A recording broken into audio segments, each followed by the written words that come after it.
На даний момент абонент не може прийняти ваш дзвінок. Надішліть смс-повідомлення або зателефонуйте, будь ласка. Чого чекаєш? Вона вже не напише. Ти ж чуєш, абонент не в мережі. А як почуєш ти її, чи легше стане?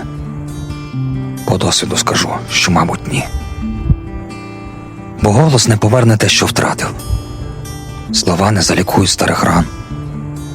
Вона пішла, і просто стало тихше.